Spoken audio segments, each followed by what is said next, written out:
Hey y'all, Miss Kayla here. I'm hanging out in the back of my truck, helping my kids submit some assignments on the internet.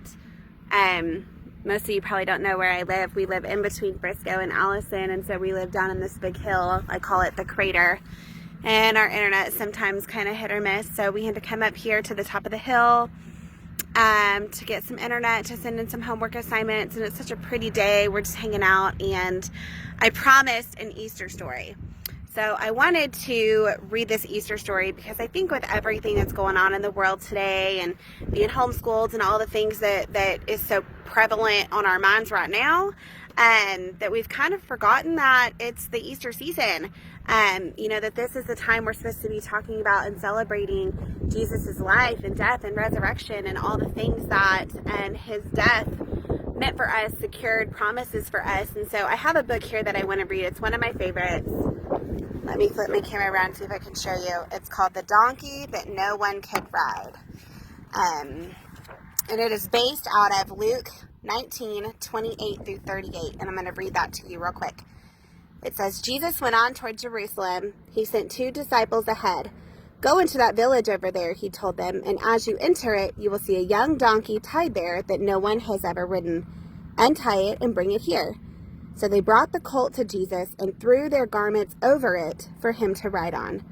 As he rode along, the crowd spread out their garments on the road ahead of him.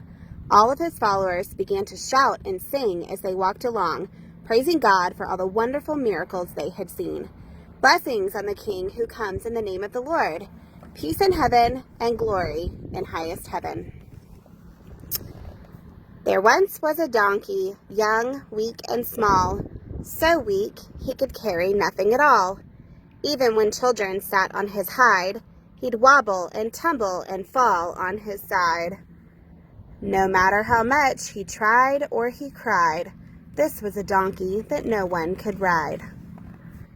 He couldn't haul stones, he couldn't dig ditches, or carry men with their big bags of riches. He couldn't pull carts with huge bales of hay. Just lifting a feather would make his legs sway. No, this donkey was useless. No good at all. Too puny, too shaky, too scrawny, too small. Now the donkey's owner was quite mean and tough. He said to the donkey, "I've had quite enough." He pointed his finger and said with a huff, "You can't lift a person, no matter how light. So take all your things and get out of my sight. Go away from here, donkey. Go away and just hide. What use is a donkey that no one can ride?" So the donkey was led to the far edge of town, pulled by his neck with his head hanging down.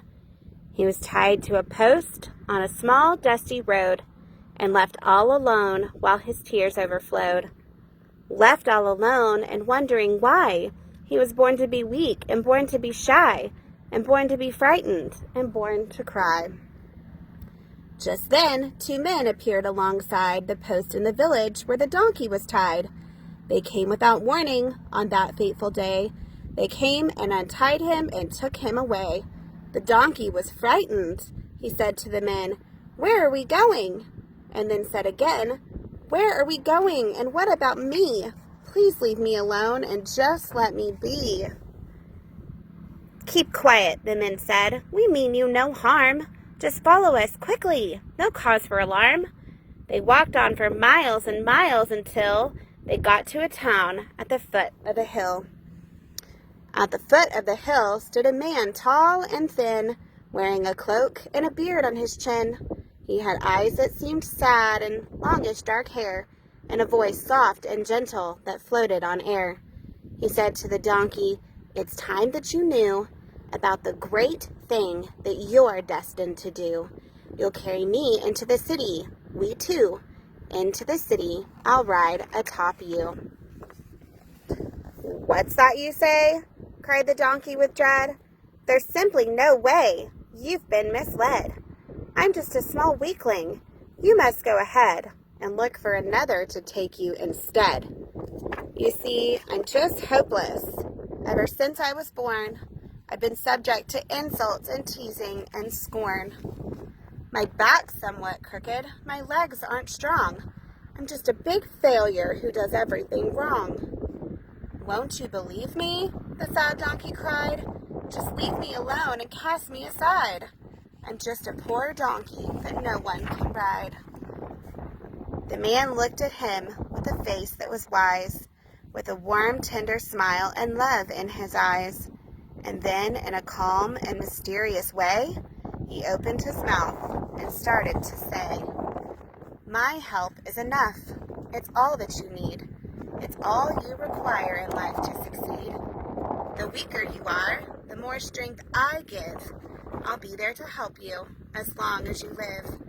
I know you feel tired and frightened and broken, but do you believe these words that I've spoken? Do you believe? I'll ask you again. Do you have faith I can heal you, my friend?" For some reason, the donkey was sure that he knew the words the man spoke were honest and true. They were said with such kindness and caring and love. It seemed that they came from heaven above. The donkey burst out, "I believe that it's true. I believe," he repeated. "I believe, yes, I do." The man stretched his hand out and closed both his eyes, and then, to the little donkey's surprise, he felt a sensation he couldn't control, from the top of his head right down to his soul. All of a sudden, he realized that now his body was stretching and changing somehow. Most amazing of all, at that very hour, the donkey began to sense he had power. He didn't feel small or weak any longer. Instead, he felt stronger and stronger and stronger. He could feel in his body the energy flowing. He could see with his eyes that his muscles were growing. His back felt like iron. His legs felt like steel. His chest felt so strong, it just couldn't be real. "It's a miracle, the donkey cried out. A miracle beyond any doubt." In order to show all the thanks that he felt, the donkey bowed his head down and knelt in front of the man who had made him so strong, with a beard on his chin and his hair that was long. The man looked upon him with sorrowful eyes, then sat on his back and told him to rise. "We're bound for that city that's west of the hill. I have a great mission I need to fulfill." The donkey got up. His tears had all dried. With big, bulging muscles, he started to stride. No longer a donkey that no one could ride. Now he had courage and power and pride. He started to stride. He started to run. He couldn't believe he was having such fun. With a clippity-clop and a clippity-clop, he kept right on going with no need to stop. But as they drew near to the gate of the town, the donkey could hear a very strange sound. The curious noise made him perk up his ears. What could it be? It sounded like cheers. Soon crowds of people came into sight, shouting and waving their arms with delight. They were cheering the man and giving him praise, yelling hosannas and crying hoorays. It was amazing to see the love they expressed. They called him a prophet and said he was blessed. In front of the donkey, they threw with their arms flowers and garments and branches and palms. They laid all these down and started to sing, calling the man a savior and king. The donkey was happy. Gone were his tears. Never had people sung in his ears. Never was there a moment so sweet as carrying a king with palms at his feet. And all his life after, the donkey rejoiced that the king had made such a wonderful choice.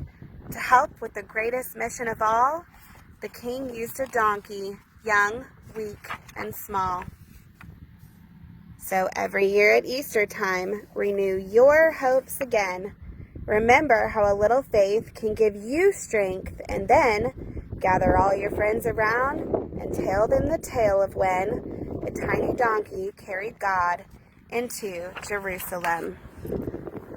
Thanks for listening. I hope y'all enjoyed this story as much as me and my family does. And I just want you to remember that nobody's too weak, nobody's too small, that God can't heal you, and that God can't use you. Have a blessed Easter.